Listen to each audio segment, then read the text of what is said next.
NIS, que tem mais detalhes desse levantamento feito em parceria com o Observatório Social do Brasil e também com observatórios locais. Mitchell, boa tarde para você. Mitchell, o que esse estudo revela aí de mais importante? Oi, Cris, boa tarde. Esse estudo também revela... A cada 3 segundos, uma pessoa desenvolve algum tipo de demência no mundo e em 70% dos casos, esse quadro é provocado pela doença de Alzheimer.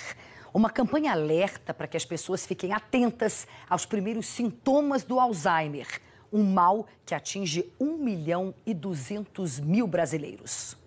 Aqui no estúdio eu converso com a psiquiatra Valesca da Universidade Federal do Rio de Janeiro. Você deve participar dessa nossa conversa. É só mandar a sua pergunta para g1.com.br/globonews ou 4002-2884. Eu faço a sua pergunta para a Valesca. Boa tarde para você. Muito obrigada por ter vindo.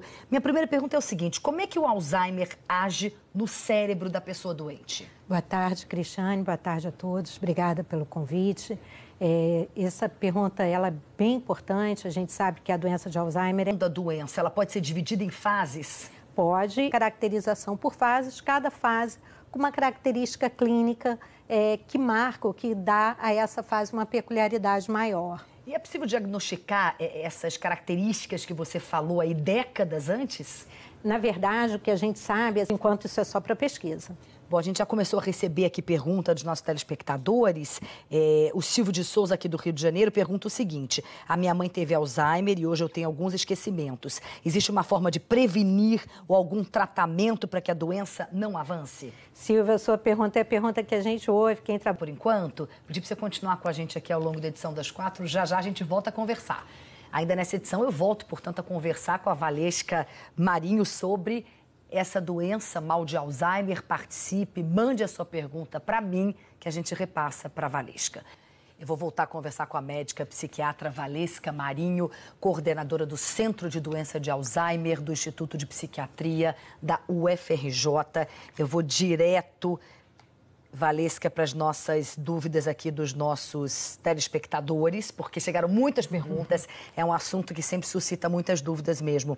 O Anderson Vieira de Castro, ele é de São Paulo, diz o seguinte: minha mãe tem 69 anos e gostaria de saber se existe ligação entre Alzheimer e depressão na terceira idade.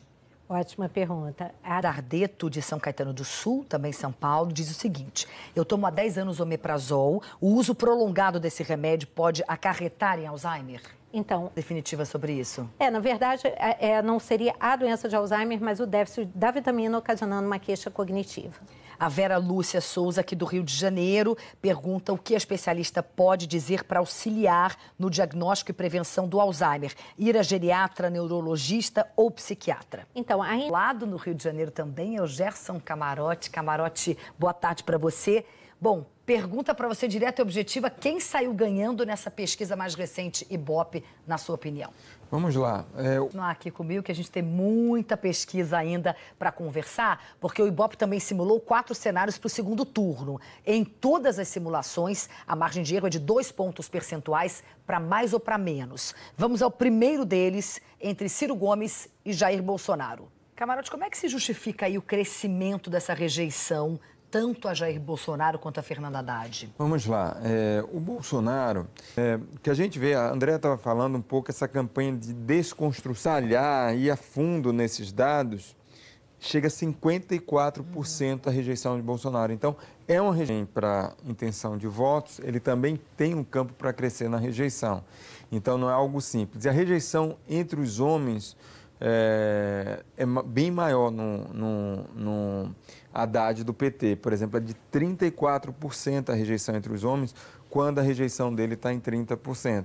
Já entre as mulheres... Estão ali para tentar superar, né, em cada... o problema específico, como você trouxe aqui para a gente. Podia você continuar com a gente, tem mais um assunto para a gente abordar. No próximo bloco a gente vai ver como está a corrida eleitoral no Mato Grosso do Sul e também no Ceará. A gente volta então já. Não, antes disso, a gente vai ver o último discurso como presidente do Brasil, do presidente Michel Temer, na Assembleia Geral da ONU. Ele defendeu o aprimoramento da ordem internacional diante do que chamou de forças isolacionistas e velhas intolerâncias. Temer também garantiu que o Brasil está engajado no movimento em direção a uma economia internacional de baixo carbono. Ao citar as eleições presidenciais no Brasil, Temer disse que entrega um país melhor do que recebeu. Batendo ali na casa dos 80%, algo nunca visto antes. Porque ali, olha, eu já cobri plenário da ONU com o presidente, olha, eu cobri com Lula, que tinha, de fato, um interesse internacional e ninguém... É sempre um prazer estar com você aqui, mesmo. Ainda mais pessoalmente. É, Obrigada mesmo. Tem um dia longo pela frente ainda, né, camarote? Uma noite longa pela frente. Vou te assistir. Valeu, Obrigada. obrigado. Bom, pela primeira vez no exercício da presidência da República, o presidente do Supremo Tribunal Federal, Dias Toffoli, falou sobre o processo eleitoral que o país está vivendo. Para Toffoli, não existe polarização, mas a diversidade de ideias. E que o próximo presidente da República terá que dialogar. Foi o que ele disse.